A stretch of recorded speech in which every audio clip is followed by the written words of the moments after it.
আসসালামু আলাইকুম প্রিয় বন্ধু, প্রিয় গাইস। আজ আমরা যাব মিরপুর 14 হইতে মিরপুর 10 সুলতান ডাইনে রাতে ডিনার করতে। আমরা এখন সবাই বাসা থেকে বেরোচ্ছি।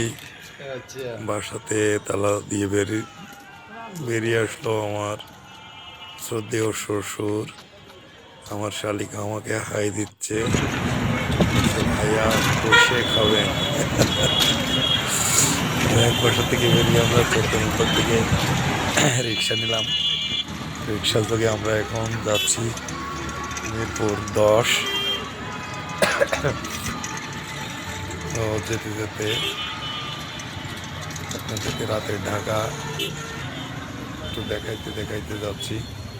আমরা 10 নম্বরের কাছাকাছি অলরেডি চলে এসেছি। সামনে আমরা নেমে যাব। 10 নম্বরে নেমে আমরা কাচ্চি ডাইনি ঢুকে আবার আজকের রাতের ডিনারের পর্ব ভিডিও শেয়ার করবো আপনাদের সাথে। দেখতে থাকুন আপনারা রাতের ঢাকার চেহারা কেমন। চারিদিকে শুধু আলো ঝলমলে শহর, ঢাকা শহর। আমরা আস্তে আস্তে প্রায় আমাদের গন্তব্যস্থলে চলে এসেছি। এখানেই আমরা নেমে পড়ব। এরপর সুলতান ডাইনের ভিতরে গিয়ে আমরা আবার ভিডিও শুরু করব। ততক্ষণে আপনারা দেখতে থাকেন। আমরা চলে এসেছি আমাদের কাঙ্ক্ষিত গন্তব্যস্থলে সুলতান ডাইনের ভিতরে। আমরা এখানে আছে আমার ভাইরা ভাই, আমার শালিকা, পাশে আমার শাশুড়ি, আমার বাম পাশে আছে আমার শ্রদ্ধেয় শ্বশুর, মাঝখানে আমি, আমার ডান পাশে আছে আমার উনি। যে সিনেমা দেখাচ্ছে আমার উনি আপনাদেরকে। ভিডিও দেখতে থাকুন। আর আমরা আমাদের খাবারের অর্ডারটা অলরেডি করে ফেলেছি। টেবিলে আমাদের খাবারও চলে এসেছে। আমরা এখন খাবার শুরু করবো। দেখি সুলতান ডাইনের খাবারের স্বাদটা কেমন হয়। আমার ভাইরা ভাই এখন খাবারের ছবি নিতেছে। আর আমি তো না জানিয়ে ভিডিও শুরু করেছি। আমরা আস্তে আস্তে খাবার প্লেটে তুলে দিচ্ছি। গরু মাংস মুখে দিতেই আমার দুনিয়া ঘুরে গেছে, আমার মাথা ঘুরে উঠছে। এত ঝাল, এর মাঝেও আমার শালিকা আবার কাঁচামরিচ ভেঙে নিচ্ছে। সে আজকে বাসায় পৌঁছাতে পারবে, বুঝতে পারছি না।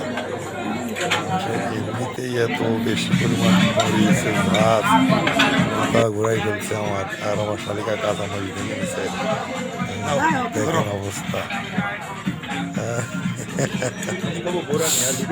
সত্যি মাংসের স্বাদ ছিল অতুলনীয় স্বাদ। কিন্তু মরিচ মাংস মজাই আসলে অন্যরকম। বেশি পরিমাণে খাওয়া আসলে সম্ভব না। মনে হচ্ছে পুরো দুনিয়া ঘোরাচ্ছে মরিচের এত ঝাঁজ খাবারে। কি করার,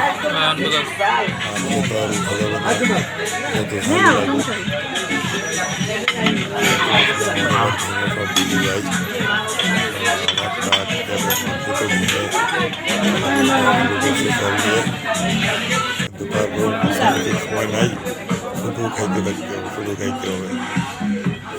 আমাদের খাওয়ার পর্ব শেষ। করছি দিয়ে আসলে সেই স্বাদ দৌড়ানির সাথে কথা নাই বললাম। আসলে দৌড়ানিটা যদিও ভালো, অনেক ভালো, কিন্তু কেন জানি আমার ভাগ্য নারিকুলের গোড়ানি ছাড়া আমার আর কোনো গোড়ানি ভালো লাগে না। নারিকুলের গোড়ানিটা আমার খুবই ফেভারিট। এখানকার গোড়ানিটা অত্যন্ত সুস্বাদু, কিন্তু তারপরেও যেন আমার মনে হচ্ছে কিছু একটা কম আছে। ভিডিও শেষ, আর বলা যাবে না।